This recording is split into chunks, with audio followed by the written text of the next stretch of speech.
Olá pessoal, bom dia, boa tarde, boa noite, sei lá quando você está vendo isso, ou vendo ou ouvindo a aula de hoje sobre o curso, né? Então, nas aulas passadas a gente viu o processo de expansão marítima, a gente viu a relação com os indígenas, nos últimos dois vídeos episódios, e hoje a gente vai trabalhar com a construção da economia colonial, mais ou menos até 1620 e 30. A ideia é entender como se constituiu essa economia açucareira, como ela se relacionava com a Europa, como ela funcionava, qual era a dinâmica interna dela e a transição da escravidão indígena para a escravidão africana nas áreas centrais. Então vai ser o primeiro de 3 vídeos discutindo a economia nos séculos XVI e XVII.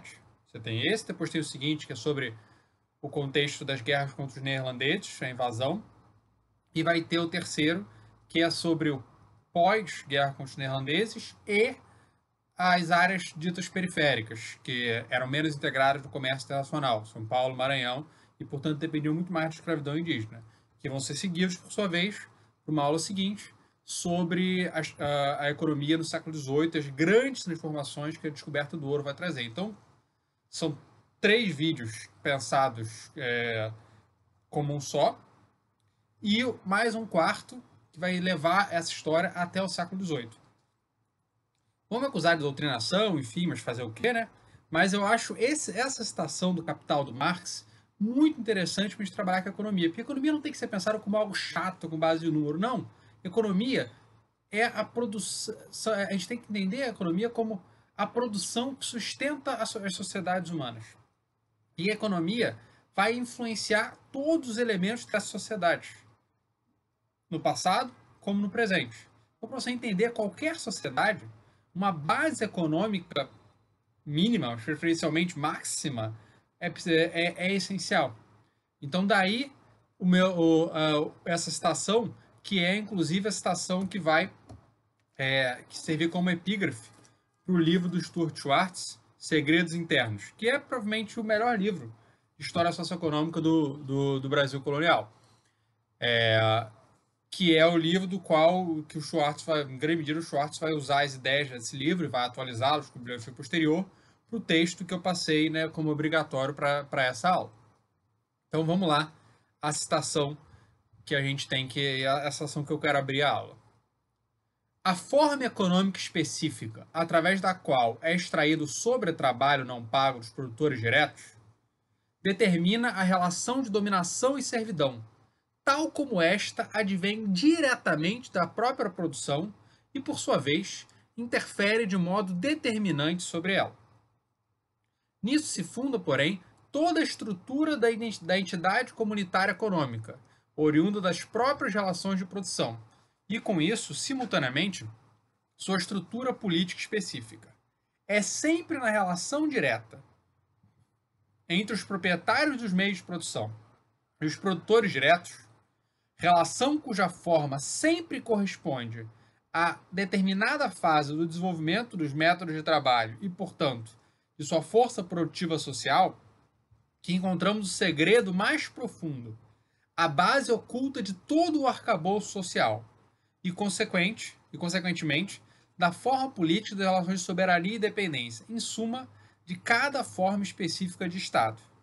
Isso não impede que a mesma base econômica, a mesma quanto às condições principais, possa, devido a inúmeras circunstâncias empíricas distintas, condições naturais, relações raciais, influências históricas externas, etc., possa exibir variações e graduações em sua manifestação, que só podem ser compreendidas mediante análise das circunstâncias empiricamente dadas. Então ele reconhece, Marx aqui está reconhecendo, que você não pode fazer uma determinação mecânica. Você tem que reconhecer essa especificidade. Mas o ponto principal dele é que nessa relação entre os proprietários de meios de produção e os produtores diretos, que você vai entender profundamente como a sociedade funciona. Isso é uma reflexão que vai influenciar o curso todo. Porque o Brasil colonial, como o Brasil imperial, até 1850, 70, é uma sociedade fundamentalmente baseada na escravidão. Então a gente tem que entender a escravidão para entender a sociedade. Então a escravidão vai aparecer recorrentemente ao longo do curso, em grande medida influenciada por essa análise do Marx. Então, o que a gente vai ver nessas próximas aulas?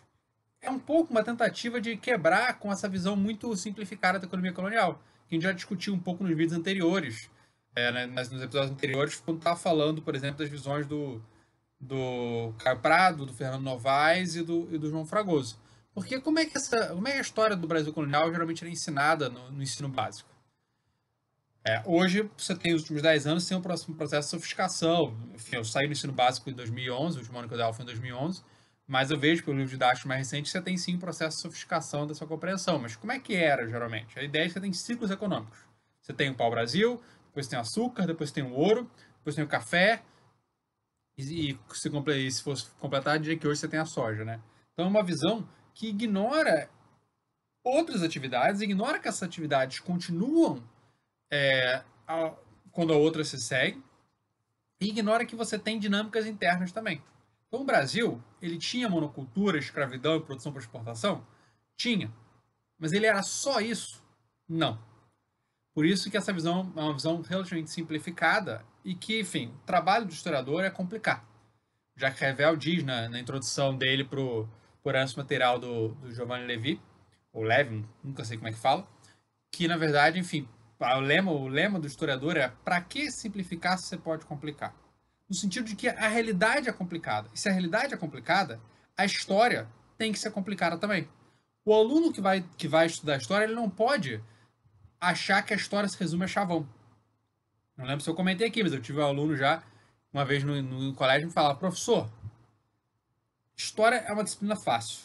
Se eu não sei, eu digo que é culpa da burguesia. E, enfim, se foi isso que o aluno aprendeu nas aulas de história, né, a gente está fazendo um desserviço. Porque se o cara aprende com percepção, desenvolve percepções simplistas da história, qual é a consequência disso? A consequência é que ele vai também ter percepções simplistas da realidade em que ele vive. E não é isso que a gente quer. Porque a realidade é complexa. Então você não pode usar palavras-chave para entender a história. Você tem que entender os diversos mecanismos, como a história é um processo, como os processos históricos são multifatoriais e como as coisas se entrelaçam, se influenciam mutuamente. Então é isso que a gente vai tentar fazer um pouco nessas próximas aulas.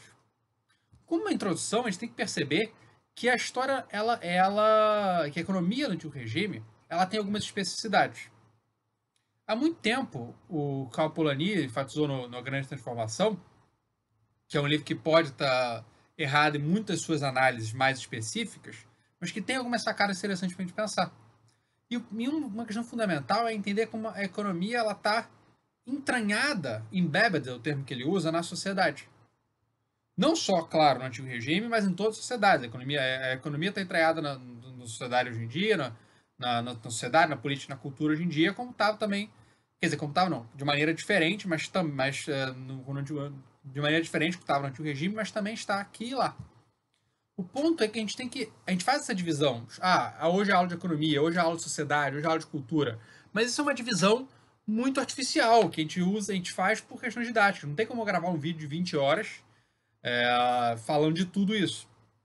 Então a gente tem que dividir para poder analisar. Então, é uma questão didática e analítica e não uma realidade. As pessoas não pensam, hoje eu vou pensar na economia, hoje eu vou pensar na sociedade, eu vou pensar na cultura. Não, todos os fatores estão agindo conjuntamente, né? Então a gente também tem que perceber a economia do antigo regime, como é que ela está ligada às estruturas políticas da época. Isso é uma coisa que tanto o Novaes quanto o Fragoso fazem nos textos dele, né? Os textos deles ainda de forma diferente, textos que a gente já leu. A gente tem que pensar também como os padrões culturais, como as desigualdades políticas influenciam nessa economia. Porque a política ela vai estar sempre moldando a economia. E não só, claro, no antigo regime. Também hoje em dia, né? Em grande medida, o que fazem muitas vezes o pessoal do mercado financeiro, enfim? Por que eles ficam desesperadamente atentos ao que está acontecendo em Brasília? Por que tem consultores políticos e tal? Porque a política influencia profundamente a economia. E isso também acontecia no antigo regime.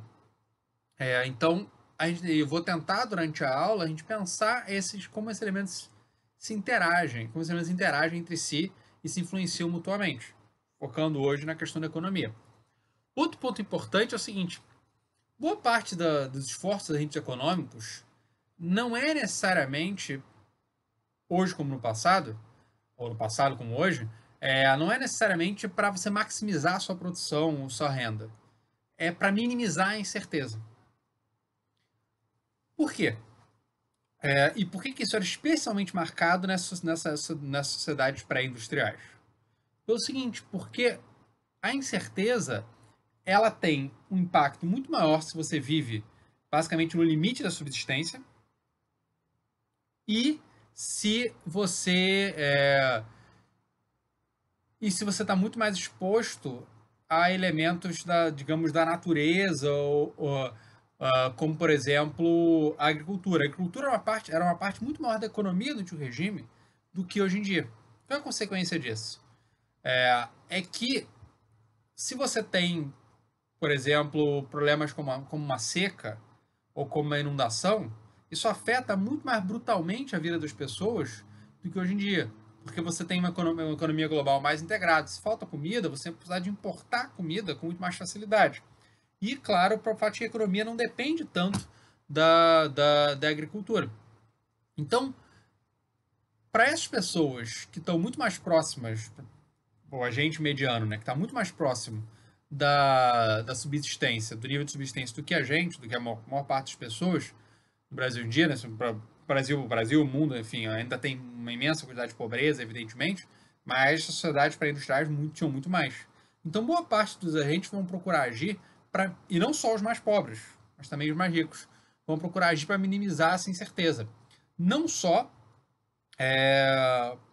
não só para não morrer de fome, mas porque eles podiam se afetar de maneira muito profunda. Então, por exemplo, era muito comum que o mercador tivesse um navio fosse propriedade de vários mercadores. O mercador podia ter 1/8 de navio, ele podia ter ele podia investir em porcentagem em 8 navios diferentes. Por que ele investe nesses 8 navios diferentes, que vai exigir a negociação com outros proprietários sobre como o navio vai ser utilizado, em vez de botar esse dinheiro todo e comprar um navio só para ele mesmo controlar? Porque se ele perder esse navio, a falência é muito maior. Ele vai falir. E é muito mais fácil você perder todo o dinheiro tendo um navio só do que tendo porcentagem em 8 navios diferentes. Você vê essa questão dos navios, por exemplo, na peça do Shakespeare, O Mercador de Veneza, que tem um filme com Jeremy Irons, eu acho, mas certamente com o Al Pacino, que vale fundamentalmente por causa do Al Pacino, dos monólogos do Al Pacino no Mercador de Veneza. Que o personagem, o herói da peça, né, que é quem deve dinheiro ao personagem, ao judeu do Shylock, do Al Pacino, ele vai quase à falência porque ele acha que vai perder os seus 3 navios. E aí o Shylock vai cobrar dele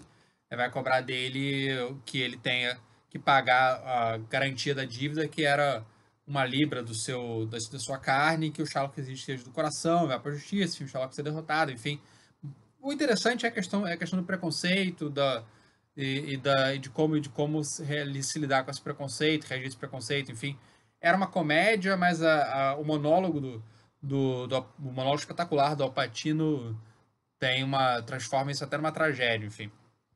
Então recomendo bastante. Então, esse desvio shakespeariano, ele é interessante para a gente pensar fundamentalmente essa questão da incerteza, que é algo muito marcado no comércio de longa distância, porque um navio podia afundar, um navio podia pegar a calmaria e demorar mais tempo para chegar, o navio podia ter que sofrer algum tipo de avaria e ser consertado, você podia ficar muito tempo sem notícias dele, como aconteceu na peça, ou o navio podia ser capturado por piratas ou por uma força armada de um país estrangeiro, e por aí vai. Então essa incerteza se manifestar em todos os níveis, no comércio sofisticado a longa distância, como também na produção agrícola cotidiana, seja de produtos para subsistência, para o mercado interno ou para o mercado externo, como o açúcar. Então essa incerteza é um elemento central para a gente pensar a estratégia dos agentes econômicos. Outro elemento diferencial importante na sociedade é que hoje em dia a gente naturalizou que o crescimento econômico, nos últimos 200 e poucos anos, se naturalizou que o crescimento econômico ele é o padrão. que crescer é o normal. E quando você fica estagnado, como o Brasil ficou nos últimos anos, isso é uma tragédia. Isso é um grande problema, porque as sociedades estão acostumadas com esse crescimento mais ou menos contínuo. Mas isso não era o padrão das sociedades pré-industriais. As sociedades pré-industriais podiam crescer um tempo, e aí, por questões malthusianas, como, por exemplo, um aumento da população maior, ter capacidade de aumentar a produtividade, pela dificuldade de avanço tecnológico, pudesse aumentar essa produtividade, pela inexistência de um avanço educacional e técnico também, você podia enfrentar certas barreiras. Não que não fosse impossível crescer de maneira relativamente sustentada sem indústria, né? Na verdade, o que pode ter contribuído fundamentalmente para a industrialização é o fato de que algumas sociedades conseguiram crescer por um tempo de maneira razoavelmente sustentada durante um século e meio, 2 séculos, antes da industrialização, que é o caso fundamentalmente da Inglaterra, dos Países Baixos, enfim. Mas aí é outra história. O ponto é, o normal é não crescer nessas sociedades pré-industriais. Porque o crescimento está muito ligado ao avanço da produtividade. O avanço da produtividade está muito ligado à tecnologia. E se... então você tem a Europa que cresce muito lentamente na época moderna. Então você tem economias coloniais que crescem tremendamente mais rápido nas Américas. Mas por que elas crescem mais rápido? Elas crescem mais rápido porque elas podem agregar fatores de produção. E que fatores de produção fundamentais são esses? Sociedades fundamentalmente agrícolas. São terra e trabalhadores.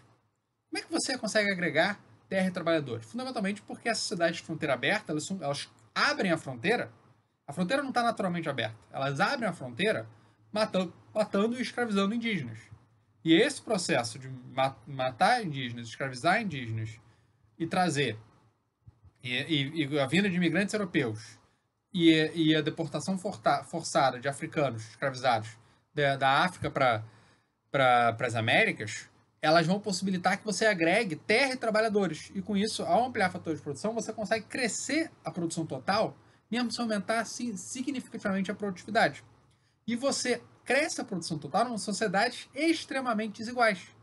E essa desigualdade permite produzir lucros significativos. E esses lucros significativos vão estimular a imigração e vão estimular a expansão da fronteira, matando e escravizando mais indígenas, e vão estimular o tráfico de africanos escravizados. E com isso você vai agregando mais fatores de produção. Então, enquanto Portugal cresceu, talvez tenha, sei lá, duplicado a sua população, mais ou menos, um pouquinho mais do que isso, talvez, entre o século XVI e início do século XVII, só no início do século XVI e o início do século XVI e o início do século XIX, ou seja, em 3 séculos, só no final do século XVII para o início do século XIX, em um século, a população do Brasil provavelmente aumentou de 10, talvez 15 vezes. As estimativas dificultam um pouco de fazer essa conta. Mas entre 10 a 15 vezes. Então, isso dá uma ideia, né, dessa possibilidade de crescimento. No século XVII foi mais lento, mas, enfim, se você considerar a população das áreas coloniais, a população também deve ter aumentado de 3 a 5 vezes, talvez até mais do que isso, 3 a 6 vezes, entre o final do século XVI e início do século XVII, enquanto a população portuguesa na mesma época ficou fundamentalmente estagnada. Mesmo porque a população nessas áreas coloniais no final do século XVII, no final do século XVI, eram muito pequenas. Talvez seja algo tipo de 30 a 70 mil pessoas no máximo nesse final do século XVI. E talvez chegar a 200 e pouco no final do século XVII. Então, o ponto é a gente perceber esse aumento. E isso faz com que as sociedades coloniais tenham uma dinâmica muito diferente das sociedades europeias no mesmo período. Então, esse é um ponto também que a gente tem que perceber.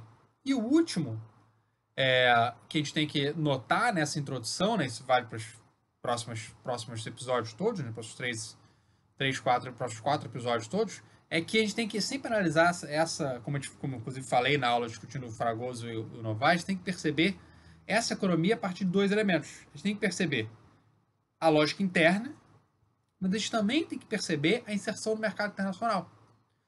O Trevor Burnard, um especialista na América Inglesa e primeiro no Maryland, depois Jamaica, América Inglesa, primeiro das 3 colônias, né, do Sul, e depois no Caribe, ele tem um texto na Cambridge World History, eu acho, em que ele enfatiza que uma especificidade das sociedades de plantation é que elas exportavam uma imensa quantidade da sua produção. E isso é verdade. O Brasil certamente exportava uma porcentagem de sua produção muito maior que Portugal, o que já indica a importância dessa inserção no mercado internacional. O que está acontecendo no Caribe, o que está acontecendo na Europa, tudo isso influencia no Brasil. Mas isso determina completamente? Não. A lógica interna que vai se desenvolver e vai se tornar cada vez mais importante com o aumento populacional também é essencial para entender. Então, o que a gente vai tentar fazer nessa aula de economia é perceber esses dois elementos. Como a economia internacional e como a economia internacional e como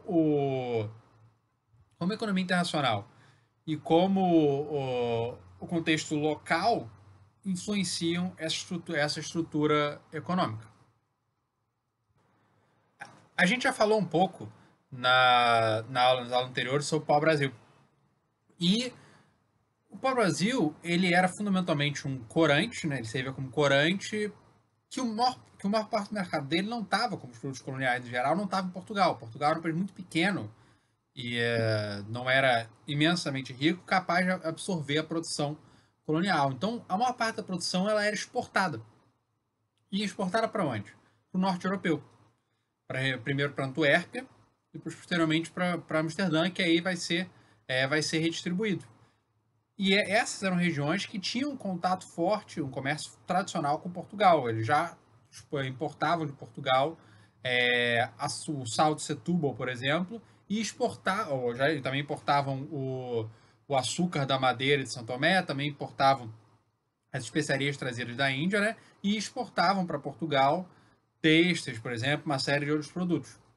Então, o Portugal está envolvido em redes internacionais de comércio desde antes do início da inserção econômica do Brasil no Império Português. E o pau-brasil vai fazer parte disso. Só que muitas vezes se acha que a própria ideia de ciclos é fundamental para esse tipo de análise equivocada, o pau-brasil some. Ah, beleza, o pau-brasil 20, 30, 50 anos, depois o açúcar cresceu e o pau-brasil desaparece. Não, o pau-brasil vai ser exportado com monopólio régio, né? Ou ele vai ser arrendado a comerciantes que vão controlar esse processo, ou vai ser explorado diretamente pela coroa, até o século XVIII. Você tem em 1762 um orçamento do Estado da monarquia portuguesa que coloca com 4% a contribuição do monopólio do pau-brasil para a renda portuguesa, o que é uma porcentagem bastante alta. Indica como ainda havia uma exploração simples para o Brasil já em 1762, quando o ouro estava começando a declinar. Então indica como essa própria ideia de ciclos é muito complicada. Quem me chamou a atenção para isso pela primeira vez foi o meu amigo Rodrigo Recupero, professor da USP. Então até é uma questão que até merece ser mais estudada, embora você tenha alguns estudos sobre o pau-brasil, mas é algo que merece até mais do que isso, né? É um tema bem interessante, como é uma produção na longa duração, né?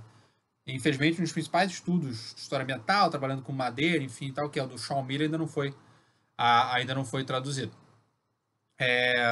Então, enfim, não vamos falar muito do pau-brasil, mas o ponto central é esse: ele não desaparece, ele continua sendo explorado em todo o período colonial e numa escala significativa, funcionando durante ele, e em segundo lugar ele está inserido nessas redes pan-europeias, nas redes comerciais pan-europeias, que é onde o açúcar vai se inserir também.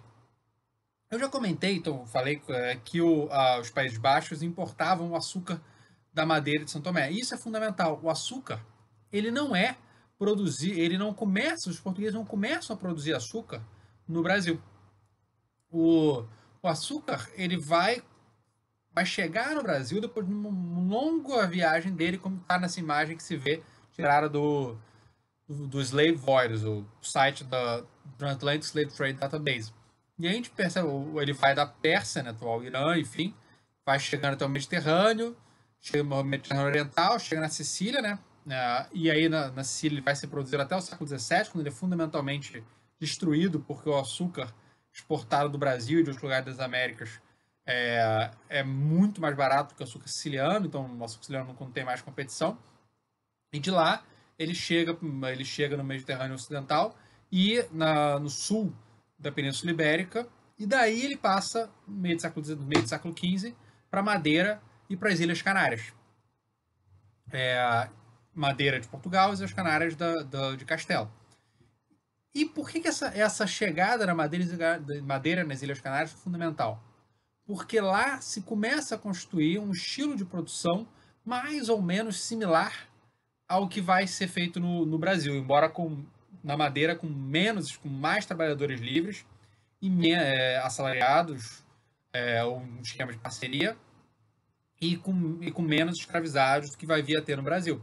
Já São Tomé não, São Tomé é fundamentalmente, que vai chegar depois, né, da Madeira e Canárias, fundamentalmente São Tomé no século XVI é trabalho escravizado africano.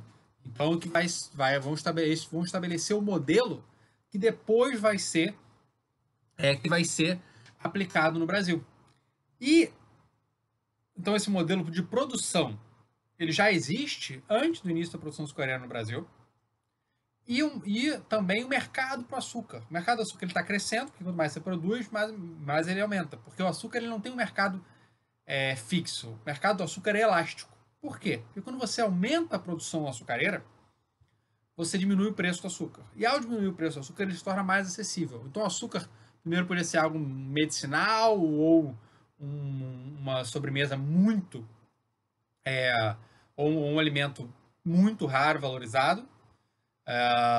Até com uma forma de consumo conspícuo, ou seja, para demonstrar sua riqueza, para gradualmente ele se tornar algo cada vez mais consumido. Então, a cada nova área de produção que é capaz de aumentar a oferta de açúcar no mercado europeu, mais esse açúcar passa a ser consumido. Então, hoje em dia, a gente consome uma imensidão de açúcar, né? Mas isso só foi possível por causa desse aumento imenso da produção de açúcar nos últimos 5 séculos. Então, o açúcar ele está ligado, a maneira como a gente consome açúcar está ligado a essa própria história escravista e imperial do açúcar, né? Porque essas áreas escravistas, essas terras relativamente novas, enfim, tal, no sentido de que não haviam sido utilizadas pela agricultura em grande escala, elas destroem a produção de açúcar no Mediterrâneo em 100, 150 anos, e elas acabam e estruturam uma nova forma de produzir açúcar que vai estimular cada vez mais o consumo. E quem havia investido, né, nessa produção? São investimentos também pan-europeus, não são investimentos só ibéricos. Você tem investimentos castelhanos, genoveses, você tem investimentos genoveses e neerlandeses nessa produção no Império Português. Então essa produção no Império Português, ela vai ter como consequência, ela vai estimular os portugueses a transplantar essa produção para as Américas. O Schwartz existe, já tem 1510, notícia do açúcar brasileiro chegando na Antuérpia, mas é muito difícil de imaginar, né? O açúcar chegando aí. Fundamentalmente, a gente pensa a partir de 1530, que é quando você tem as capitanias, aí você começa a ocupar o território e produzir. Porque o açúcar ele não é só plantar a cana. A cana tem que ser moída e transformada em açúcar, e isso é um processo que exige uma estrutura produtiva sofisticada, que é difícil de imaginar que existe em 1510, 1520. Então é fundamentalmente a partir de 1530 que isso começa muito lentamente a acontecer. Mas era muito pouco. Quem eram os grandes produtores em 1530, 40? São Tomé, principalmente, em menor escala Santo Domingo, né, na ilha de Santo Domingo, na ilha espanhola, no Caribe, e Madeira ainda está produzindo, enfim e tal. Então essa produção ela começa com capital externo, né, português, Flamengo, né, em áreas como São Paulo, sem o Engenho dos Heráclidos, que até é um sítio arqueológico que é possível visitar, né? E isso vai mudar fundamentalmente a partir da segunda metade do século. Por quê? Porque com o governo geral, com uma ocupação mais sustentada, você consegue conquistar mais território, principalmente manter o controle do território, principalmente escravizar indígenas. Porque o fundamental era essa obtenção de mão de obra. Então, esse reforço da colonização com a escravização indígena permite, a partir especialmente de 1570, um avanço da produção. A coroa vai estimular isso diretamente. A gente vê aqui, né, no regimento do governador-geral já em 1548, né, em que já se fala do estímulo aos engenhos. Além da terra que a cada engenho haveis de dar para serviço e manejo dele, limitareis a terra que vos bem parecer, e o senhorio dela será obrigado no dito engenho lavrar aos lavadores as canas que no dito limite houverem de suas novidades. Então você já queria, além do engenho, que tivesse também lavradores de cana, que é um grupo que eram fundamentalmente produtores rurais que não tinham tanta riqueza e que eram incapazes de bancar os custos da produção. Então era uma maneira de vocês trazer mais gente para produzir, mesmo que essas pessoas não tivessem o dinheiro suficiente para montar um engenho, que era, por causa da sofisticação, era extremamente caro. Então esses lavradores de cana podiam produzir, depois juntar dinheiro, talvez no futuro, embora só acontecesse com a imensa maioria deles, se tornar lavradores de cana, que podia ser, claro, um processo de várias gerações, né? Enfim, tem um caso, tem um senhor engenho no início do século XVIII chamado Domingos Silva Morro, na Bahia. O pai dele foi lavrador de cana e o avô dele foi um mestre de açúcar.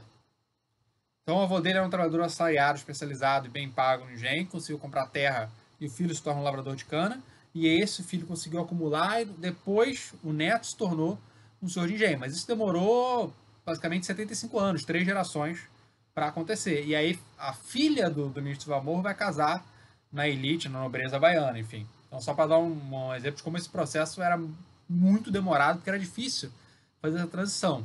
Nesse início era mais fácil, porque o lucro era muito grande, porque o preço do açúcar era muito elevado. Então talvez. E você tinha terra e trabalhadores muito baratos, né? Porque era resultado da expropriação indígena. Então havia essa possibilidade de acumulação.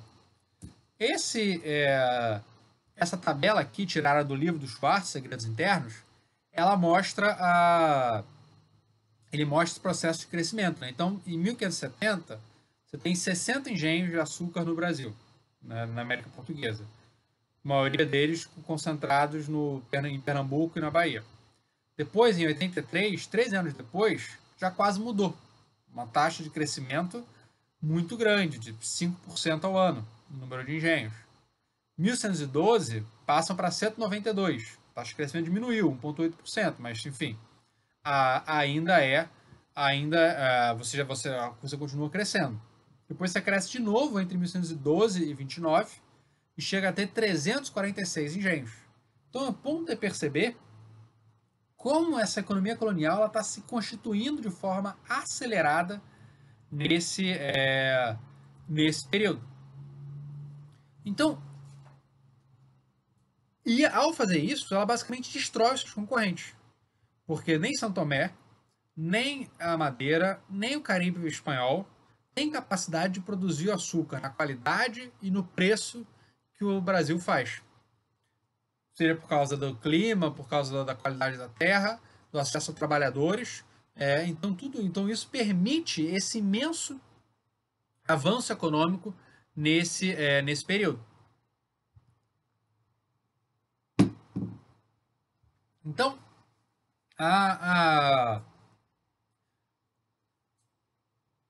então essa é uma espécie de era de ouro. Por que é uma era de ouro? Porque o preço do açúcar é muito alto, já que fundamentalmente não tem concorrentes e o mercado está crescendo, mesmo porque a economia europeia ela conheceu um período de crescimento no século XVI e depois no final do XVI, início do XVII, ela começa a entrar numa crise, enfim, com cronologias variadas, mas começa a entrar numa crise. Mas mesmo assim, você tem um mercado consumidor muito elevado. Então você tem preço, um crescimento com o mercado consumidor crescente. Então você tem preços muito altos e por causa desse processo de expropriação, custos dos principais fatores de produção, que são terra e trabalho, baixos. Você pode contar com o know-how dos técnicos trazidos, né, das Ilhas Atlânticas, Madeira e São Tomé, inclusive escravizados, provavelmente foram trazidos também. Você tem uma liberdade de comércio, o monopólio colonial não estava tão plenamente instituído.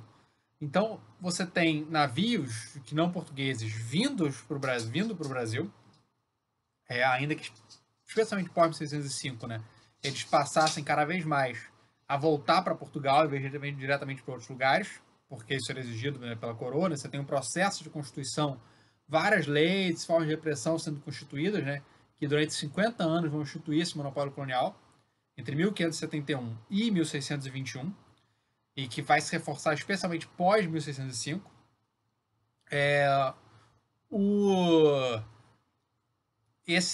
Mas o ponto é que essa presença, essa relativa liberdade de comércio comparada ao período posterior, ela aumenta a concorrência pelos produtos, pelo açúcar brasileiro. Então, isso aumentava o preço pago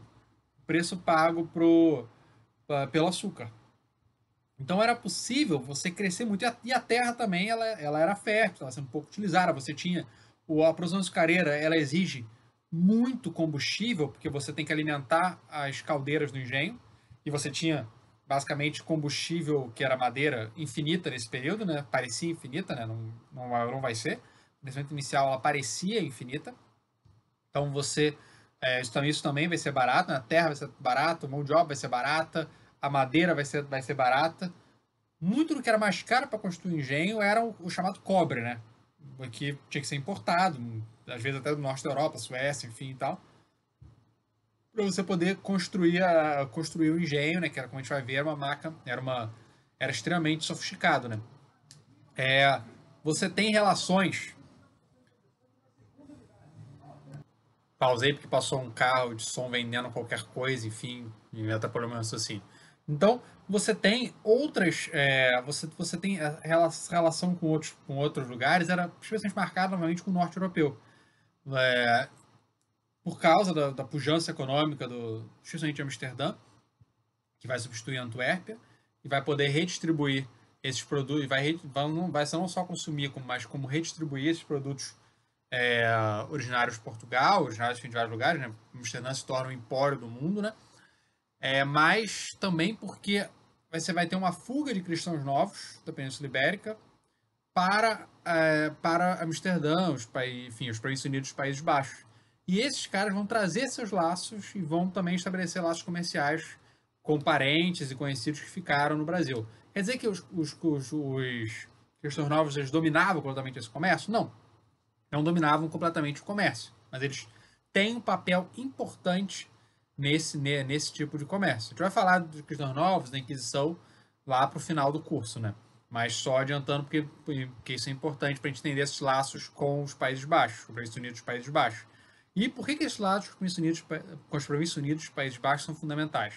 Porque esses laços ajudam a entender por que a Companhia das Índias Ocidentais neerlandesa vai ser fundada em 1621 e por que ela vai invadir que eles vão invadir primeiro a Bahia e depois Pernambuco em 1624, 1630. Mas esse é o tema do próxima aula.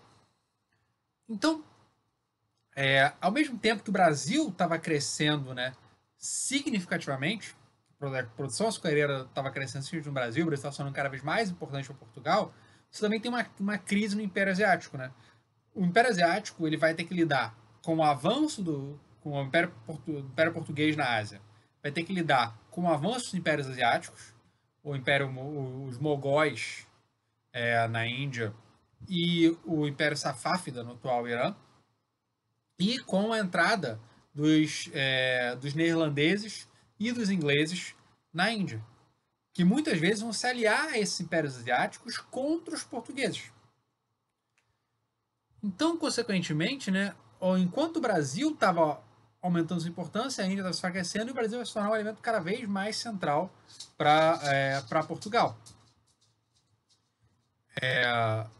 Esse trecho aqui, esse gráfico aqui, ele é interessante porque ele mostra não só como você tem. Esse gráfico é feito a partir dos registros de notas do Porto de Lisboa, né, sistematizados pela Leonor Freire Costa e colocados aqui. Foi daqui que eu copiei do livro do Christopher Ebert, um professor da City University of New York, que a gente está num projeto conjunto.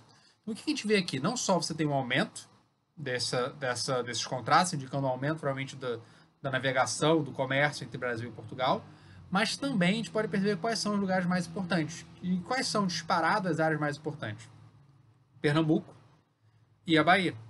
O Rio de Janeiro e o Espírito Santo são muito menos relevantes do que Pernambuco e a Bahia, que são as áreas economicamente mais desenvolvidas. Como a gente pode ver nessa tabela aqui tirada do Schwartz, né? A gente percebe que em 1629, Pernambuco tem 150 engenhos, que é quase a metade, 40% dos engenhos totais do Brasil.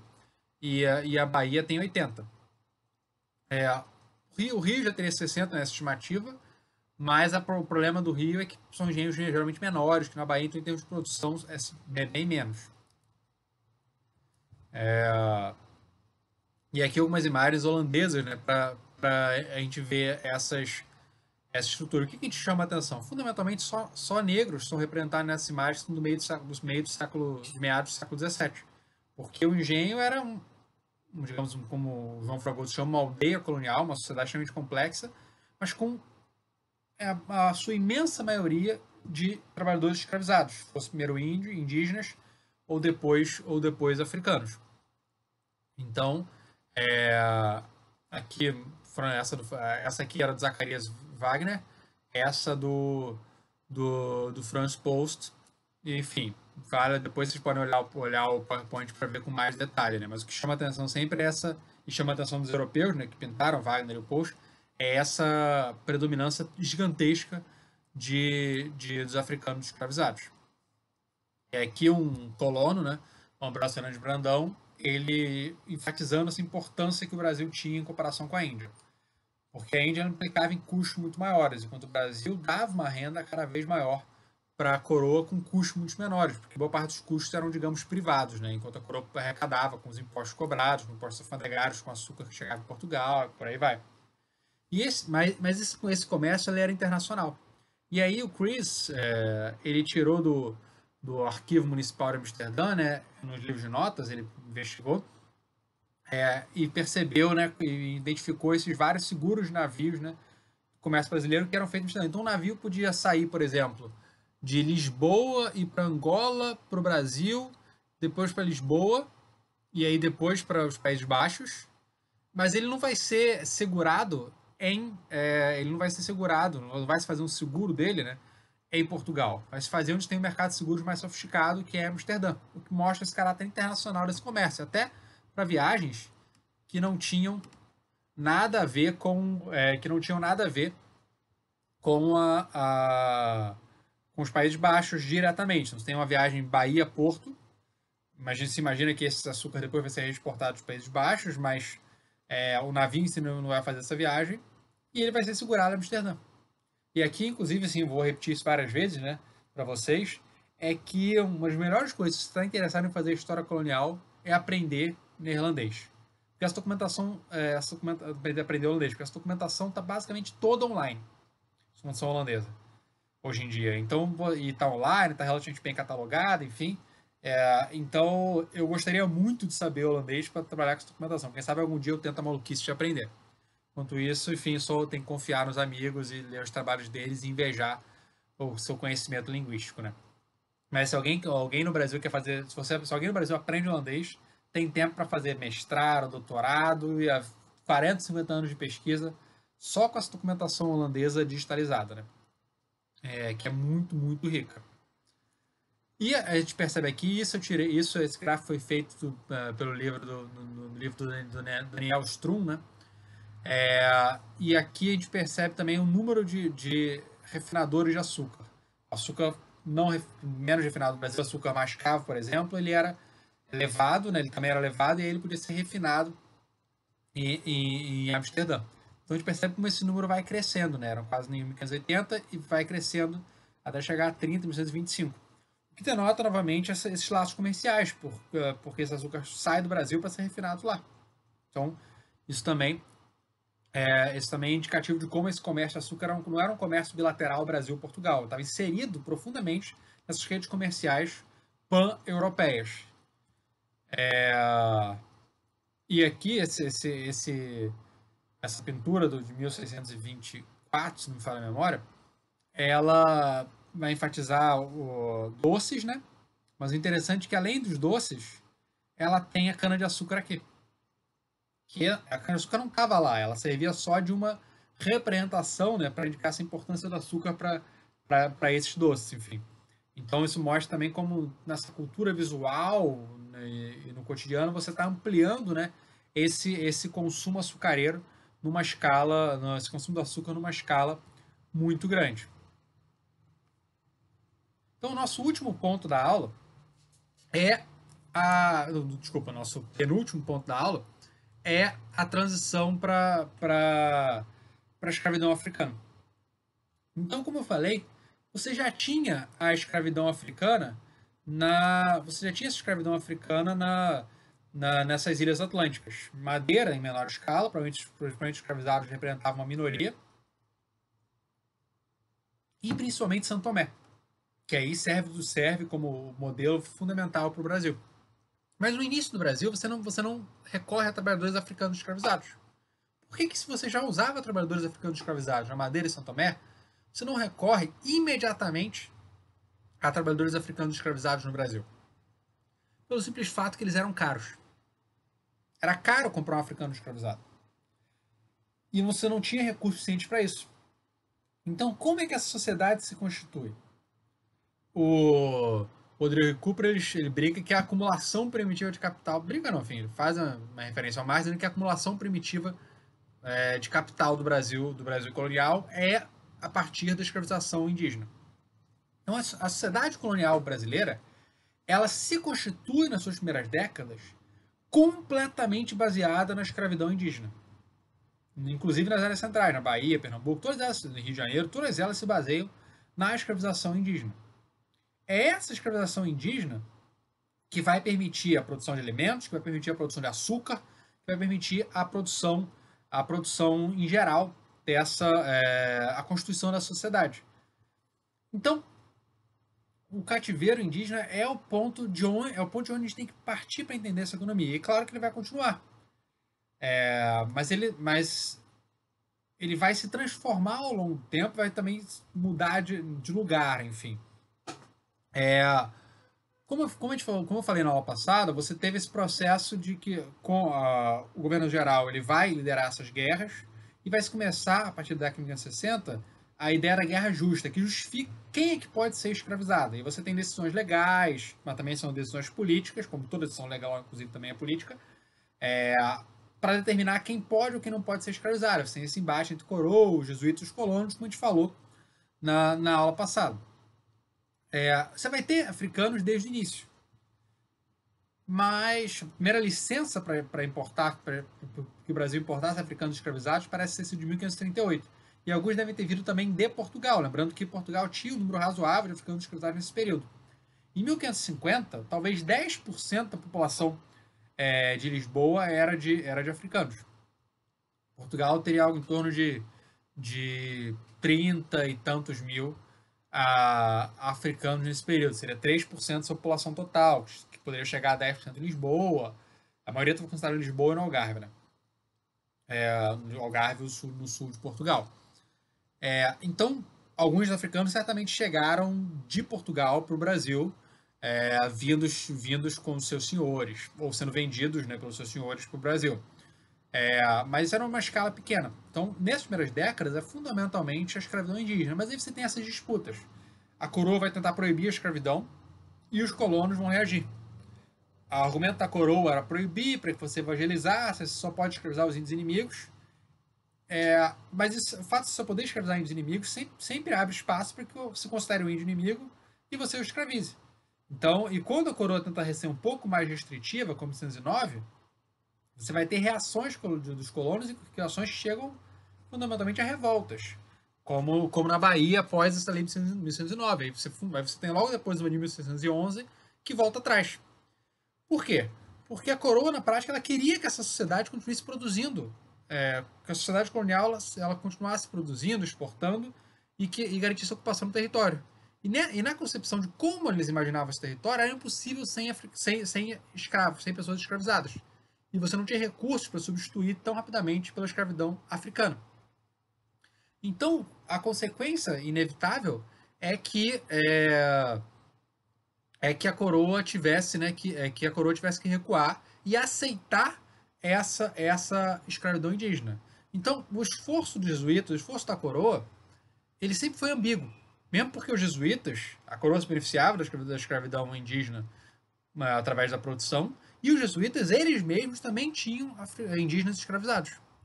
Então, se não foi esse esforço régio e religioso o para fundamental para a diminuição da importância, pelo menos nas áreas centrais da escravidão indígena, o que foi?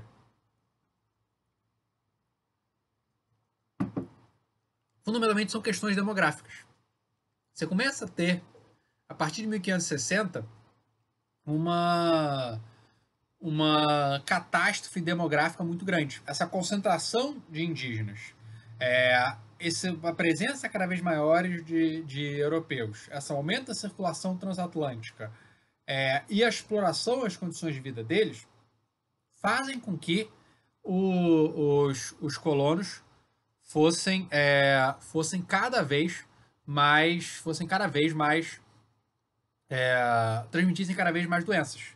E essas doenças elas vão se espalhar, a varíola principalmente, vão se espalhar e vão causar um desastre nessa população indígena. É difícil de estimar porque a gente não sabe quanto era, né? Então, para a gente entender essa transição para o trabalho da escravidão indígena para a escravidão africana nessas áreas centrais, muito mais do que uma determinação régia, determinação do capital europeu para lucrar mais, ter mais recursos, né? A gente tem que olhar essas dinâmicas internas. Então, e qual é a dinâmica interna fundamental? Você tem que o trabalho indígena, que o indígena escravizado morre por causa da catástrofe demográfica, e o africano, porque a África estava muito mais ligada ao contexto euroasiático, e porque você tinha animais domesticados, então você tem mais contato com mais doenças através desse contato homem-animal e através da circulação de seres humanos nesse mundo euro-afroasiático. O africano ele tem uma resistência imunológica muito maior. E essa resistência imunológica, que é o fator fundamental que explica por que o africano acaba sendo, mesmo ele sendo muito mais caro, ele acaba valendo a pena. Primeiro que o indígena ele também se torna mais caro, né? Porque os indígenas cada vez se tornam mais difíceis de escravizar, porque eles estão mais longe, estão morrendo, enfim, estão aprendendo a resistir melhor, graças através desse contato desses conflitos com os europeus. Então, isso faz com que o africano passe gradualmente a valer mais a pena. Além disso, a própria produção, essa acumulação primitiva de capital através da expropriação e escravização do indígena vai construir recursos que possibilitem a importação desses africanos. Então, essa dinâmica interna, essa constituição do Brasil através da expropriação e da escravização indígena, que vai permitir a importação de africanos escravizados. No colégio, vem aquela ideia, não, o africano, o indígena, ele não está acostumado ao trabalho, ele resiste mais, ele conhece melhor o território. Conhecer melhor o território até ajuda, sim, a resistência. O africano, ele é desterritorializado brutalmente, né, pela travessia atlântica. Mas essa ideia da resistência, de que o indígena não se adapta, primeiro que isso bota a ideia do indígena como preguiçoso, e do africano, sei lá, como mais trabalhador, bizarro que seja essa tipo ideia, eu acho muito, muito esquisita. Principalmente, ele coloca o indígena como resistente e o africano como aceitando a escravização. Isso não faz o menor sentido. O africano vai resistir tanto quanto o indígena, dependendo das suas possibilidades. Então, a gente tem que pensar fundamentalmente numa explicação demográfica e econômica para a transição. Demografia ligada à imunidade e às doenças, ao ambiente epidemiológico. Enfim, a gente sabe hoje em dia muito bem, né, como as epidemias podem ter um impacto social brutal, né? Ainda mais no século XVI, sem sem efetivamente mecanismos de curar ou evitar a transmissão dessas doenças, né? Eles querem conhecimento de como elas funcionam. E a questão econômica de que se está possibilitando, que está se acumulando recursos que possibilitem a posterior compra, né, de africanos escravizados, ao mesmo tempo que o tráfico atlântico também está se consolidando. Porque o tráfico atlântico ele não se constitui para exportação para o Brasil. Qual é o primeiro grande mercado para os africanos escravizados? É a América Espanhola, mas a gente fala disso um pouco na próxima aula e depois na aula de tráfico também. Então a gente tem que pensar de maneira mais sofisticada, né? De maneira, enfim, não mais sofisticada, mas de uma maneira menos, sei lá, até preconceituosa, enfim, tipo, e mais materialista sobre esse processo. Então, o ponto é que a transição é fundamentalmente demográfica, tem motivos fundamentalmente demográficos e econômicos. A questão política, a questão religiosa, até a questão da ideia da acumulação de capital europeia, enfim, faz muito menos sentido do que esse elemento simples. Os indígenas morrem por causa das doenças, se torna cada vez mais difícil e mais caro esse acesso à mão de obra indígena, ainda que muito mais barato que o africano, mas o africano vai viver muito mais. E é essa exploração indígena que permite depois fazer essa transição. Mas o índio não some, o índio vai continuar existindo. Inclusive, o indígena, os aliados, as aldeias, os indígenas aldeados vão ser pensados como fundamentais para esse processo de controle, né, dos indígenas. Né? Aqui tem umas coisas que eu trouxe que eu acho importantes. Isso aqui é um livro do Andrés Rezende chamado The Other Slavery, a outra escravidão, né, que foi traduzido para o espanhol, mas não para o português. E aí ele faz uma tabela no final do livro, né, que ele tenta estimar mais ou menos a quantidade de indígenas escravizados, a partir de 1 trilhão de fontes diferentes, de fontes secundárias, né, leu um monte de gente, estimar nesses lugares. Então, quantos indígenas foram escravizados em cada lugar? Então ele estima entre 40 e 60 mil na primeira metade do século XVI no Brasil, e de 120 a 200 mil. Um número muito considerável nesse período. Então você pode estimar que no século XVI você escravizou entre 160 e 260 mil indígenas nesse período. Mas se você olhar na tabela, a escravidão vai continuar até o final. Você vai ter indígenas até o final do século XIX. Você tem indígenas sendo escravizados em dezenas de milhares até o final do século XIX, nessa estimativa do Andrés Rezendes. E os indígenas escravizados no Brasil são sempre uma parcela considerável dos escravizados nas Américas. Às vezes 40, entre 40, metade, enfim, varia bastante. Então, o ponto é perceber essa relevância da escravidão indígena e como ela não acaba nesse início. A gente vai falar outras vezes de escravidão indígena ao longo do curso, inclusive.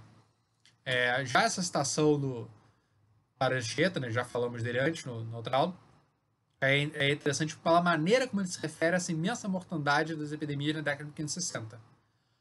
Nunca ninguém imaginou, que tanta gente se gastasse nunca, quanto mais em tão pouco tempo. Se gastasse. Ele usa o verbo gastar para falar dessa mortandade em larga escala dos povos originários. Que, enfim, parece uma maneira bem desumanizadora de como lidar com esses indígenas, né? E já aqui, essa tabela mostra o tráfico. Enfim, é uma estimativa dos Slave Boys, né, que é uma estimativa muito chutada, né, mas que mostra que a escravidão indígena, o tráfico de africanos escravizados é muito pouco, assim, algo em torno de dezenas, enfim, no meados do século XVII, vai aumentar para alguns milhares por ano, né, e as áreas mais importantes economicamente recebem mais. Mas qual é o problema? Por que isso é uma estimativa? Porque tem muito pouca fonte direta sobre isso. Porque você quase não tem documentos para esse período, né? Do tráfico do Brasil. Então, uma estimativa comparando com documentos que tem para a América Espanhola, enfim, tal. Então, enfim, usem isso como uma ideia da grandeza, mas não como uma regra, né? Não como um dado extremamente preciso. Então, aqui a gente tem que perceber essa importância. Assim, o que eu ia mostrar foi depois, desculpem. Então, o que a gente tem que perceber essa importância dos escravizados, né, para o controle. E aí você tem um memorial do Duarte Gomes da Silveira, até citado esse memorial encontrado pelo Schwartz em Simancas, né, e citado pela Elisa, ele mostra como os indígenas, mesmo os indígenas, no caso não escravizados, são importantes para controlar os africanos. Não há nenhuma dúvida que sem os indígenas do Brasil não pode haver negros da Guiné.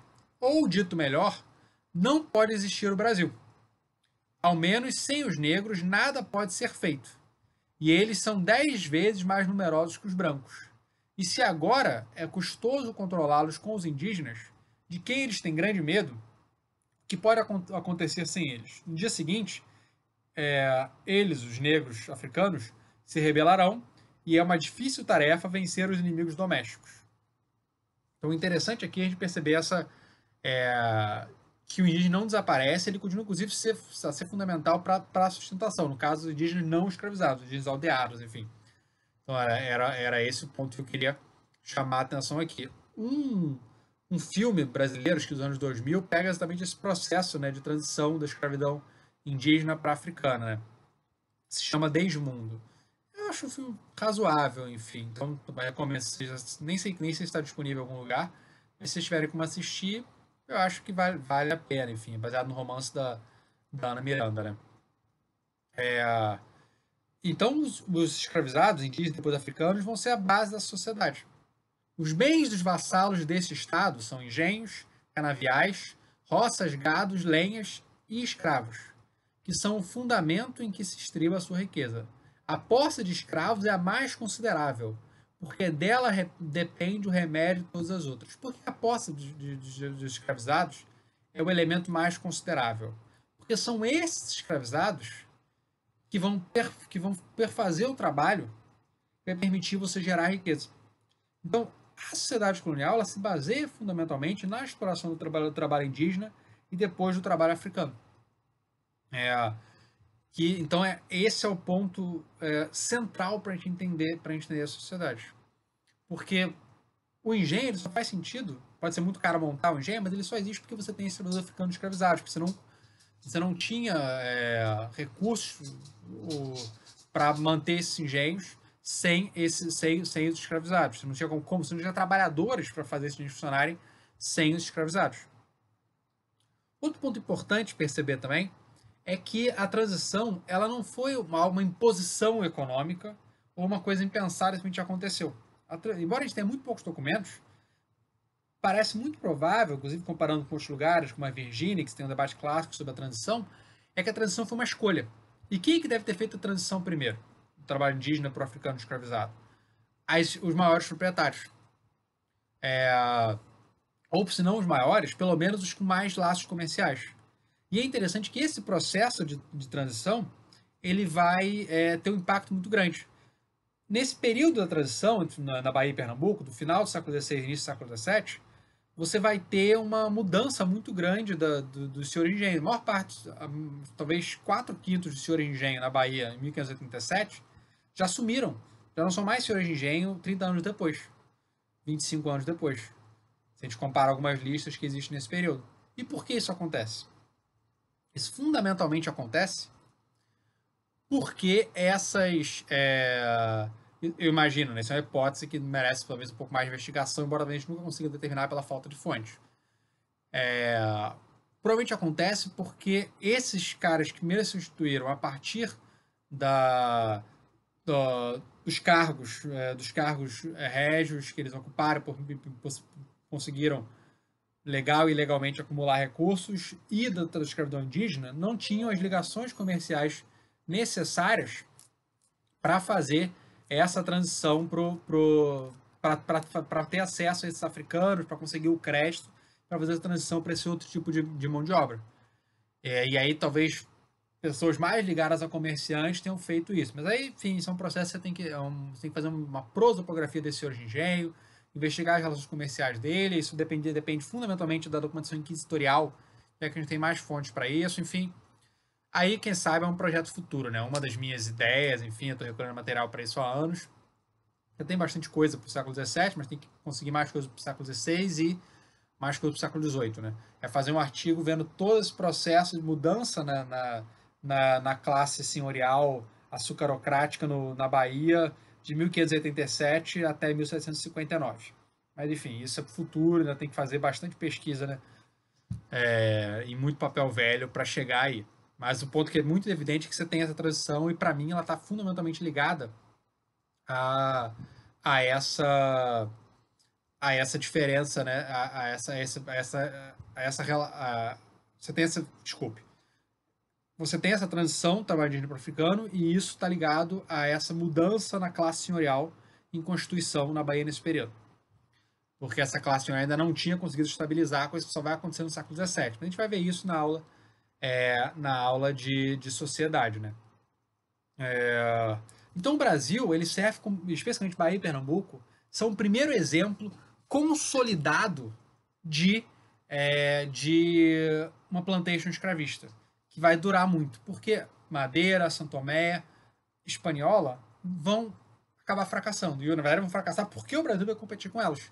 Então vai ser o Brasil que vai mostrar a lucratividade desse modelo e que vai abrir o caminho, vai ser como pioneiro para no século XVII a expansão na América inglesa, depois francesa, menor escala holandesa, dinamarquesa, enfim, até espanhola, vão em grande medida se basear no exemplo brasileiro. Então, o Brasil foi pioneiro na escravização em larga escala e na produção para exportação, baseada no latifúndio e no latifúndio e na escravização. Não é um pioneirismo muito meritório, né? Mas enfim, mas mostra um pouco essa importância hemisférica que o Brasil e a escravidão aqui no Brasil vão ter.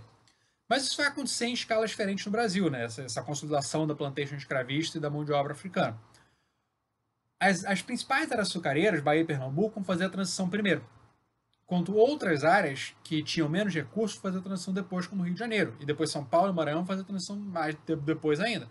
A transição em São Paulo vai acontecer ao longo da metade do século XVIII. A transição do Maranhão é fundamentalmente na segunda metade do século XVIII só. O algodão, enfim e tal. Então, o Brasil ele não é algo unívoco, né? Na verdade, o que está acontecendo no Brasil é esse processo de ele está acontecendo em velocidades diferentes de acordo, né, com cada contexto. E até é possível que o fato de que o Rio fez a transição mais tarde, provavelmente lá para a década de 1940, tenha dado mais tempo para suas elites se consolidarem e, com isso, conseguir se reproduzir no tempo. As elites no Rio de Janeiro provavelmente sofreram menos mudanças porque elas demoraram mais a fazer a transição. Então, quando fizeram, as suas elites já estavam mais incrustadas, mais fortalecidas e conseguiram fazer esse processo, né, de transição. Então, o último ponto da aula é como é que funcionava, né, essa empresa açucareira. E uma coisa fundamental para a gente entender é que a empresa açucareira ela não era algo simples. O grau de sofisticação técnica tinha poucos equivalentes na Europa. Talvez a produção de cerveja, de vidro, enfim, porque você exigia um investimento brutal para conseguir construir um engenho, e exigia também uma habilidade muito sofisticada, que alguma parte disso vai ser com trabalhadores livres, mas boa parte também vai ser com trabalhadores escravizados, que vão, inclusive, que vão aumentar a sua importância ao longo do tempo. Os africanos, os escravizados, eles não faziam só atividade braçal. Eles também vão fazer as atividades técnicas de decidir como vai fazer a própria produção. Isso aumenta ao longo do tempo. Então, porque o açúcar no Brasil ele não era só produzido. Você não só plantava cana. Você plantava cana, transformava a cana em açúcar, e refinava esse açúcar para o açúcar branco, que é o mais valorizado porque é o mais doce. Então, todo esse processo muito sofisticado, enfim, que eu não vou ficar falando mesmo porque eu acho muito chato esses detalhes, né? Mas se vocês tiverem curiosidade, o Stuart Schwartz tem nos Segredos Internos um capítulo brilhante explicando isso em si, muito detalhe, né? Isso era uma produção agroindustrial, não era uma atividade puramente agrícola, né? Então, e você combinava trabalho assalariado com um trabalho escravizado. Então, aqui isso é interessante. Essa é uma tabela tirada do livro do Schwartz e vai mostrar como eles gastavam dinheiro. Então, qual é uma das coisas que eles mais gastam dinheiro? Equipamentos. É muito caro você ficar sempre renovando seus equipamentos, né? Porque quebra, você precisa de mais suprimentos, por aí vai. Especialmente porque boa parte é importada da Europa, especialmente as coisas de metal. As panelas do engenho, enfim, os ferros do engenho. Você gastava substituindo os africanos escravizados, e você gastava muito com salários também.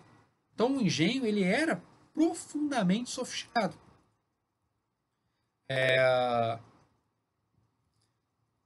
Aqui esse texto de um soldado inglês, né? Que ele, que ele escreveu, né, vindo com os neerlandeses na década de 30 para cá.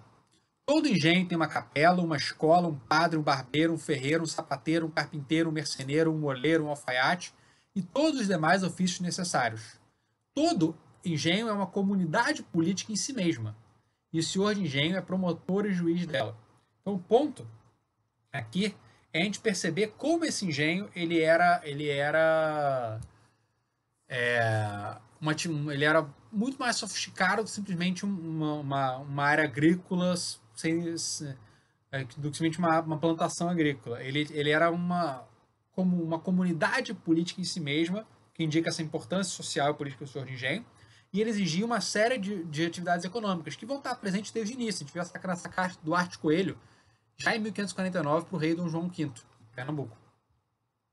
Uns fazem engenhos de açúcar porque são poderosos para isso. Outros canaviais e outros algodões, para poder fazer roupa, né? E outros mantimentos, que é a principal e mais necessária coisa para a terra, produzir alimentos. Outros usam de pescar, que é o trocinho muito necessário para a terra. Outros usam de navios, que andam buscando mantimentos tratando pela terra, ou seja, o comércio interno. Outros são mestres de engenhos, outros mestres de açúcar, carpinteiros, ferreiros, pedreiros, oleiros, oficiais. Então, desde o início, o Brasil é muito mais que um grande canavial. Você tem muito mais atividades econômicas, claro, estão ligadas aos engenhos, que tem um papel central para estimular a produção, mas vão muito além do engenho. São muito mais sofisticados do que somente a produção para o engenho. Acho que isso é fundamental para a gente não ter essa visão muito estereotipada, né, do Brasil como um grande engenho. O engenho era fundamental, mas o engenho também estava ligado a uma série de outras atividades econômicas. Mas qual é o problema também que a gente enfatiza tanto o engenho? Porque o mais interessante para a coroa era a produção de açúcar, porque aí que ela ganhava mais dinheiro. Então ela vai estimular isso. Até o espaço ele era pensado a partir da produção açucareira. Então esse é um mapa da Bahia, do Recôncavo Baiano. E fundamentalmente o que tem escrito aqui? São os engenhos. O que está desenhado aqui no mapa são os engenhos. Então, até o espaço, a maneira como o espaço era pensado, ele era pensado a partir dos engenhos. Então, o espaço era apropriado pelo açúcar, pela produção de açúcar, por esse engenho de açúcar. Né? E o senhor engenho vai enfatizar o tempo todo a sua importância, né? Como você vê nessa petição aqui, né? Quem diz Brasil diz açúcar. E o açúcar é a cabeça deste corpo místico, dessa comunidade política que é o Brasil. Então, mas isso é um exagero na prática. Eles exageram porque eles querem enfatizar sua própria importância. Então, o engenho, a gente tem que ter cuidado, porque quem produzia mais documentos são pessoas interessadas na produção açucareira, os senhores de engenho, as elites coloniais e a coroa. Mas você tem muitas outras atividades econômicas além disso. Então, quando você sai dessa superfície da documentação administrativa, você começa a ver essas outras atividades econômicas mais sofisticadas, mais diversificadas, não sofisticadas. O mais sofisticado mesmo era, na verdade, a produção açucareira. Então, além dessas atividades, você tem o fato de que mesmo a produção açucareira não dependia só dos senhores e dos escravizados. Você tinha os trabalhadores assalariados, que eram fundamentais no início, depois vão ser gradualmente substituídos por escravizados. Você vai ter também os lavadores de cana, que podem ser pequenos proprietários, com uma meia dúzia de escravizados trabalhando, produzindo cana e a cana moída no engenho, até grandes lavradores, muitas vezes parentes no engenho, com 30, 40 escravizados. E por que os lavadores de cana eram importantes? Os lavadores de cana ajudavam a povoar o território, estimular a vinda de imigrantes, que traziam consigo capital, habilidades, mais gente para até controlar a população escravizada para resistir a invasões. Eles dividiam os custos com o senhor de engenho, dividiam o risco com o senhor de engenho. E quando você começa a ter uma monopolização da terra, que a gente já acontece na Bahia no século XVII, eles vão arrendar a terra dos senhores e com isso o senhor vai lucrar com isso. Então o senhor não precisa comprar mais 30 escravos para cultivar toda a terra que ele tem. Terra que ele conseguiu provavelmente de graça, graças a Seis Marias. Ele pode arrendar essa terra para um lavrador de cana, que ele vai pegar esse capital, ele vai ter que investir esse capital, e aí o senhor ganha dinheiro com isso. Então, o lavrador de cana ele podia, talvez, diminuir a eficiência da produção açucareira, porque você não vai ter uma produção integrada com 300 escravizados, como vai se constituir no final do século XVII, no século XVIII, no Caribe. Mas, em compensação, ele diminuísse os custos de implantação e diminuía os gastos dos senhores de engenho. E esses lavradores de cana, o ideal deles era se tornar senhor de engenho, como eu falei mais cedo, mas isso era algo demorado e raro. Como toda atividade agrícola, eles dependem muito de crédito. Por que eles dependiam de crédito? Porque a atividade agrícola, você ganha dinheiro quando você tem a safra. E a safra vem 2 vezes por ano, 1 ou 2 vezes por ano. E ela pode ser maior ou menor dependendo do ano. Então, o que isso significa? É que no resto do tempo você precisa de crédito, de dinheiro emprestado, para continuar a viver, a produzir, por aí vai. E além disso, a produção escravista exige um investimento muito grande. Primeiro, investimento muito grande no engenho, mas depois um investimento muito grande, e esse constante, nos escravizados. Isso é feito a crédito. Então, o tempo todo, esses senhores de engenho vão depender do crédito. E por isso, inclusive, eles vão procurar evitar, eles vão procurar usar seu poder político para controlar, né, como esse crédito vai se lidar. Então, eles vão, por exemplo, vão conseguir os poderes locais, as câmaras municipais, que são controladas por esses senhores de engenho no século XVII, isso muda no século XVIII, gradualmente no século XVIII, eles vão pedir para a coroa desde 1912, e vão conseguir em diversos momentos, que as suas propriedades, que os seus credores não pudessem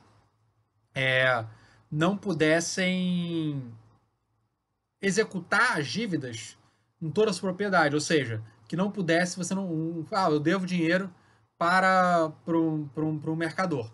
Então ele não podia falar, olha, então você perdeu seu engenho e agora eu vou botar esse engenho para ser leiloado e aí quem dá mais vai ficar com o seu engenho e vai me pagar a dívida. Não. Os senhores de engenho conseguiram que a coroa só permitisse que o engenho, que a produção do engenho, uma parte da produção do engenho, fosse arrestada por esses credores. Então isso tornava emprestar dinheiro mais arriscado, você podia demorar mais a receber, podia até não receber, e isso encarecia o crédito, provavelmente dificultava esse desenvolvimento econômico, mas isso tornava a posição dos senhores de engenho mais seguros. Isso talvez ajude, e como isso foi conseguido em 1912, depois desse grande momento inicial de desaparecimento dos primeiros senhores de engenho, isso talvez ajude a gente a entender por que esses senhores de engenho se tornam um grupo relativamente mais estável no século XVII, em comparação com o que eles tinham sido na transição do XVI para o XVIII. Mas isso também é algo que deveria ser mais investigado, ou talvez a gente nem consiga pela falta de fontes, né? Mas o ponto aqui é que eles sempre precisavam de dinheiro emprestado. Então a questão do crédito era fundamental. E isso gerava uma relação conflituosa com os mercadores. Mercadores no Brasil e com os mercadores na Europa, né? Que muitas vezes os mercadores do Brasil estavam ligados a esses mercadores da Europa. Um grande problema era lucrativo ser senhor de engenho? Variava dependendo da época, umas épocas mais, outras menos. Algum tipo de lucratividade era necessário para que você pudesse reproduzir isso, essa empresa econômica pudesse se reproduzir ao longo do tempo. Então havia lucratividade para o senhor de engenho, havia lucratividade talvez até maior para os comerciantes, mas a questão é que você não era senhor de engenho só pelo dinheiro. Como a gente vai ver na aula de sociedade, ser senhor de engenho também implicava poder político e prestígio social. Então, havia o dinheiro investido em senhor de engenho, não era investido só para você lucrar mais. Ele era uma inversão, um investimento também de dinheiro para melhorar a sua posição social. Então, um lavrador de cana com 30, 40 engenhos pouco endividado podia ter uma situação econômica, em termos líquidos, melhor do que um senhor de engenho. Melhor do que teria se ele investisse muito mais dinheiro para passar de um grande lavrador de cana para um pequeno senhor de engenho. Ele teria mais risco de falir se ele fizesse esse investimento. Mas, em compensação, o estatuto social dele seria muito melhor. E o poder político que ele teria provavelmente seria maior também. Então, como a gente falou nisso da aula, a economia está ligada à política e à sociedade. Então, a gente tem que pensar que essas decisões econômicas elas também eram determinadas por esses elementos políticos. Por esses elementos sociopolíticos. E isso estava ligado, então, por exemplo, a essa questão de você obter esses privilégios para não ter os seus bens executados pelos credores. Isso está ligado, às vezes, a uma determinação política do preço do açúcar, que às vezes a Câmara intervia para forçar que o preço do açúcar não baixasse a partir de um nível. Isso era mais comum no Rio de Janeiro que na Bahia, mas aconteceu nas duas capitanias.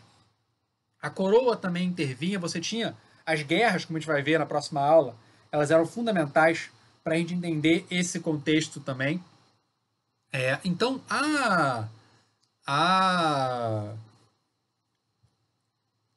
esse elemento econômico estava ligado a essas brigas políticas, ao poder político de origem que podiam obter privilégios e afetar o funcionamento da economia, ligado a questões políticas europeias, com essas guerras internacionais, que também podiam afetar essa economia aqui. As decisões sobre impostos também eram evidentemente políticas, sobre monopólio colonial era político, então o ponto é perceber que essa economia está sempre ligada à política. Mas, enfim, isso é verdade universal, só que a gente naturaliza as maneiras que isso acontece na nossa sociedade. Então a gente tem que sempre estar atento de como a política se liga à economia.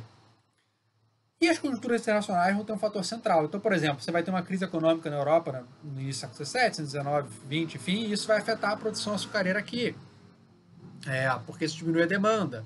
Você vai ter as guerras internacionais e vão afetar a produção açucareira aqui de maneira direta, com as invasões holandesas. Depois você vai ter a ascensão do Caribe. A ascensão do Caribe também vai influenciar aqui.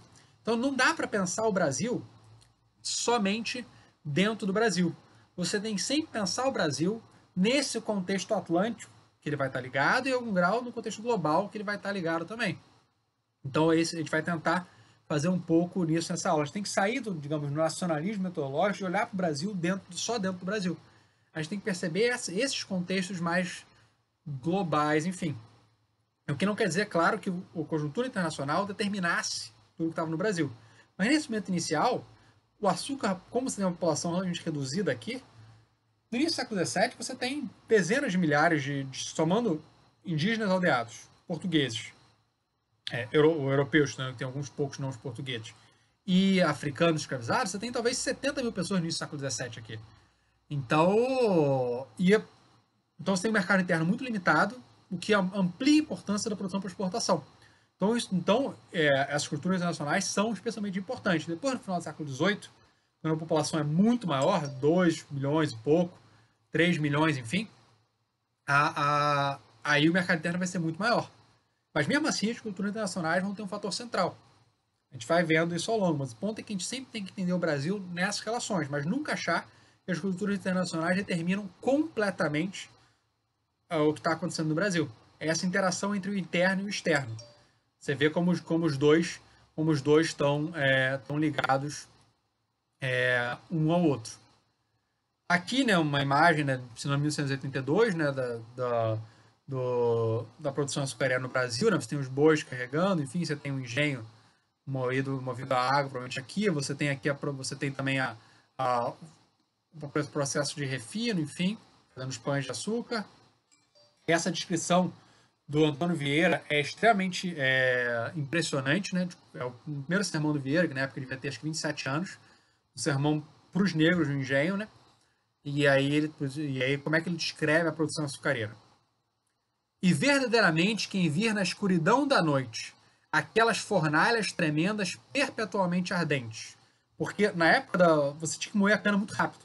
A cana não podia ficar, depois de colhida, ela não podia ficar esperando, porque se ficasse ela apodrecia. Então se exigia que o engenho funcionasse 20, 18, 20 horas por dia na época da safra. Verdadeiramente quem vir na escuridão da noite aquelas fornalhas tremendas perpetuamente ardentes, as labaredas que estão saindo a borbotões de cada uma delas pelas duas bocas ou ventas, por onde respiram o incêndio, os etíopes ou ciclopes banhados em suor, negros robustos que subministram a grossa e dura matéria ao fogo, e os forcados com que o revolvem e atiçam, as caldeiras ou lagos ferventes com os caixões sempre batidos e rebatidos, já vomitando espumas, exalando nuvens de vapores, mais de cor que de fumo, o ruído das rodas, das cadeias. Gente toda da cor da mesma noite, trabalhando vivamente e gemendo tudo ao mesmo tempo, sem momento de tréguas, nem de descanso. Quem vir, enfim, toda máquina e aparato confuso e estrondoso daquela Babilônia, não poderá duvidar, ainda que tenha visto Etnas e Vesúvios, que o engenho é uma semelhança do inferno.